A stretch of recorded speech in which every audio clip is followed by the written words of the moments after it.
Hi hello ಎಲ್ಲರಿಗೂ ನಮಸ್ಕಾರ. Welcome back to my channel.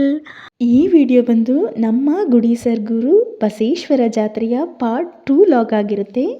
ನಾನು ಹಿಂದೆ ಪಾರ್ಟ್ 1 ಲಾಗನ್ನು ಮಾಡಿದ್ದೀನಿ. ಸೊ ಯಾರ್ಯಾರೆಲ್ಲ ನೋಡಿಲ್ಲ ಅಥವಾ ಇಂಟ್ರೆಸ್ಟ್ ಇದೆ ನೋಡಬೇಕಂತ ಹೇಳಿದರೆ ನನ್ನ ಎಂಡ್ ಸ್ಕ್ರೀನಲ್ಲಿ ಅಥವಾ ಯಾರೆಲ್ಲ ಇನ್ಸ್ಟಾಗ್ರಾಮ್ ಅಥವಾ ಫೇಸ್ಬುಕ್ಕಲ್ಲಿ ನೋಡ್ತಿದ್ದೀರಾ ಈ ವಿಡಿಯೋ ಕಮೆಂಟ್ ಬಾಕ್ಸಲ್ಲಿ ಆ ಪಾರ್ಟ್ 1 ವಿಡಿಯೋನ ಲಿಂಕನ್ನು ಕೊಟ್ಟಿರ್ತೀನಿ. ಸೊ ಹೋಗಿ ಚೆಕ್ ಮಾಡಿ ನೋಡ್ಬೋದು.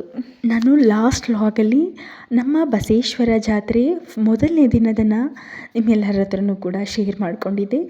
ಇದು ಬಸವೇಶ್ವರ ಜಾತ್ರೆ ಟೋಟಲ್ ಆಗಿ 2 ದಿನ ನಡೆಯುತ್ತೆ. 2 ದಿನದಲ್ಲಿ 1 ದಿನ ಕೊಂಡ ಮಹೋತ್ಸವ ನಡೆಯುತ್ತೆ. 2ನೇ ದಿನ ತೇರು ಮತ್ತು ತೆಪ್ಪೋತ್ಸವ ನಡೆಯುತ್ತೆ. ಈ 2ನೇ ದಿನದ ಜಾತ್ರೆ ಮಹೋತ್ಸವ ಹೇಗಿತ್ತು ಅಂತ ನಿಮ್ಮ ಜೊತೆ ಶೇರ್ ಮಾಡ್ತೀನಿ, ಬನ್ನಿ ನೋಡೋಣ. ನಮ್ಮ ಗುಡಿ ಸರ್ಗೂರಿನ ಅಕ್ಕಪಕ್ಕದ ತುಂಬ ಹಳ್ಳಿಗಳಿಂದ ಹಸುಗಳು, ರಾಸುಗಳು ಅಥವಾ ಏನು ಹಳ್ಳಿಕಾರ ಹಸುಗಳು ಅಂತ ಏನು ಕರೀತಾರೆ, ಎಲ್ಲ ಹಸುಗಳನ್ನು ಕೂಡ ಕರ್ಕೊಂಡು ಬರ್ತಾರೆ. 2ನೇ ದಿನ ಜಾತ್ರೆಯೂ ಕೂಡ ಅಷ್ಟೇ ತುಂಬಾ ಅದ್ಧೂರಿಯಾಗಿ ನಡೆಯುತ್ತೆ. ಆ ಜಾತ್ರೆ ಮಹೋತ್ಸವನ ನೋಡೋದಕ್ಕೆ ನನ್ನ ಮಗಳನ್ನು ಕೂಡ ಚೆನ್ನಾಗಿ ಮುದ್ದಾಗಿ ರೆಡಿ ಮಾಡಿಕೊಂಡು ನಾವು ಕೂಡ ರೆಡಿಯಾಗಿ ನಮ್ಮ ಫ್ಯಾಮಿಲಿ ಸಮೇತ ಜಾತ್ರೆ ಮಹೋತ್ಸವಕ್ಕೆ ಬಂದ್ವಿ. ಇವತ್ತೊಂದು ದಿನ ನಡೆಯೋದು ರಥೋತ್ಸವಕ್ಕಂತೂ ತುಂಬಾ ಅದ್ಭುತವಾಗಿ ಹೂಗಳಿಂದ ಆ ಒಂದು ಫುಲ್ ರಥವನ್ನು ಹೂಗಳಿಂದ ಬಣ್ಣ ಬಣ್ಣಗಳ ಹೂಗಳಿಂದ ಅಲಂಕಾರ ಮಾಡಿದರು. ಜೊತೆಯಲ್ಲಿ ಮೂಲೆಗಳಲ್ಲೆಲ್ಲ ಕೂಡ ಬಾಳೆ ಒಂದು ಕಂದನ್ನು ಕಟ್ಟಿ ರಥೋತ್ಸವನ ತುಂಬ ವಿಜೃಂಭಣೆಯಾಗಿ ಅಲಂಕಾರ ಮಾಡಿದರು. ಈ ಒಂದು ರಥ ನಮ್ಮ ಬಸಪ್ಪನ ದೇವಸ್ಥಾನದ ಒಂದು ಸುತ್ತು ಬರುತ್ತೆ. ರಥೋತ್ಸವನ ನೋಡೋದಕ್ಕೆ ಜನಸಾಗರನೇ ತುಂಬಿಟ್ಟಿತ್ತು. ಭಕ್ತರು ತೇರಿನ ಮೇಲೆ ಬಾಳೆಹಣ್ಣು ಜವನನ ಹಾಕಿ ತಮ್ಮ ಭಕ್ತಿಯನ್ನು ಅರ್ಪಿಸ್ತಾ ಇದ್ರು. ಬಸಪ್ಪನ ರಥೋತ್ಸವ ಮುಗಿತಾ ಇದ್ದ ಹಾಗೆಯೇ ತೆಪ್ಪೋತ್ಸವ ನಡೆಯುತ್ತೆ. ದೇವಸ್ಥಾನದ ಪಕ್ಕದಲ್ಲೇ ಒಂದು ಶಿವನ ಕೊಳ ಅಥವಾ ಕಲ್ಯಾಣಿ ಅಂತ ಏನು ಕರೀತಾರೆ ಅದನ್ನು ನಿರ್ಮಾಣ ಮಾಡಿದ್ದಾರೆ. ಆ ಕಲ್ಯಾಣಿ ಒಳಗಡೆ ತುಂಬಾ ನೀರನ್ನು ತುಂಬಿ ಅಲ್ಲಿ ತೆಪ್ಪೋತ್ಸವನ ನಡೆಸ್ತಾರೆ. ತೆಪ್ಪಕ್ಕೂ ಅಷ್ಟೇ ತುಂಬಾ ಅದ್ಭುತವಾಗಿ ಬಾಳೆಕಂದು ಬಣ್ಣ ಬಣ್ಣದ ಹೂಗಳಿಂದ ತುಂಬಾ ಚೆನ್ನಾಗಿ ಅಲಂಕಾರನ ಮಾಡಿದ್ದಾರೆ.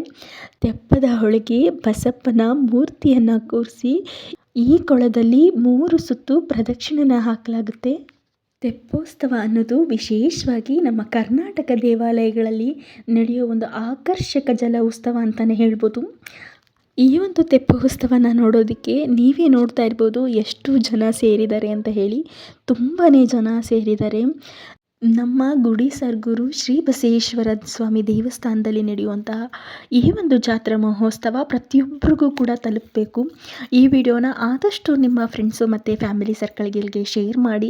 ಯಾಕಂದರೆ ಇವಾಗ ನಮ್ಮ ಈ ಸುತ್ತಮುತ್ತಲಿನ ಗುಡಿ ಸರ್ಗೂರಿನ ಸುತ್ತಮುತ್ತಲಿನ ಹಳ್ಳಿಗಳಿಂದ ಮಾತ್ರ ಈ ಜಾತ್ರೆಗೆ ಬರ್ತಿದ್ದಾರೆ.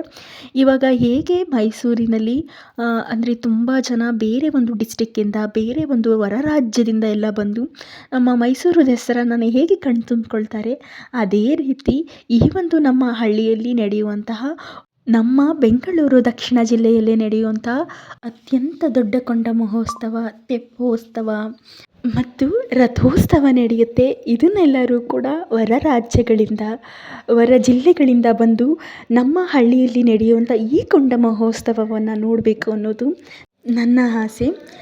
ಈ ಒಂದು ಜಾತ್ರೆ ಮಹೋತ್ಸವ ಈಗಿಂದ ನಡೀತಾ ಇರೋದಲ್ಲ, ತುಂಬ ಅನಾದಿ ಕಾಲದಿಂದನೇ ನಡ್ಕೊಂಡು ಬರ್ತಾ ಇರೋದು. ದೇವಸ್ಥಾನದ ಒಳಗಡೆ ಹೋಗಿ ಬಸಪ್ಪನನ್ನು ದರ್ಶನ ಮಾಡಿದ್ವಿ. ಬಸಪ್ಪನ ದರ್ಶನ ಆದಮೇಲೆ ಇನ್ನೂ ಸ್ವಲ್ಪ ಒಳಗಡೆ ಹೋಯ್ತಂದರೆ ಅಲ್ಲಿ ಶಿವಲಿಂಗವನ್ನು ಪ್ರತಿಷ್ಠಾಪನೆ ಮಾಡಿದ್ದಾರೆ. ಅದ್ರ ಮುಂದೆಯೇ ಬಸಪ್ಪನ ಕೂಡ ಪ್ರತಿಷ್ಠಾಪನೆ ಮಾಡಿದ್ದಾರೆ. ಅಲ್ಲೂ ಕೂಡ ಹೋಗಿ ದರ್ಶನ ಮಾಡಿಕೊಂಡು ಬಂದ್ವಿ. ಜಾತ್ರೆಯ ಮೊದಲನೇ ದಿವಸ ತುಂಬಾ ರಶ್ ಇರುತ್ತೆ. ದೇವಸ್ಥಾನದ ಸುತ್ತಲೂ ಕೂಡ ಕ್ಯೂವಲ್ಲಿ ನಿಂತಿರ್ತಾರೆ ದೇವ್ರ ದರ್ಶನ ಮಾಡೋದಕ್ಕೆ.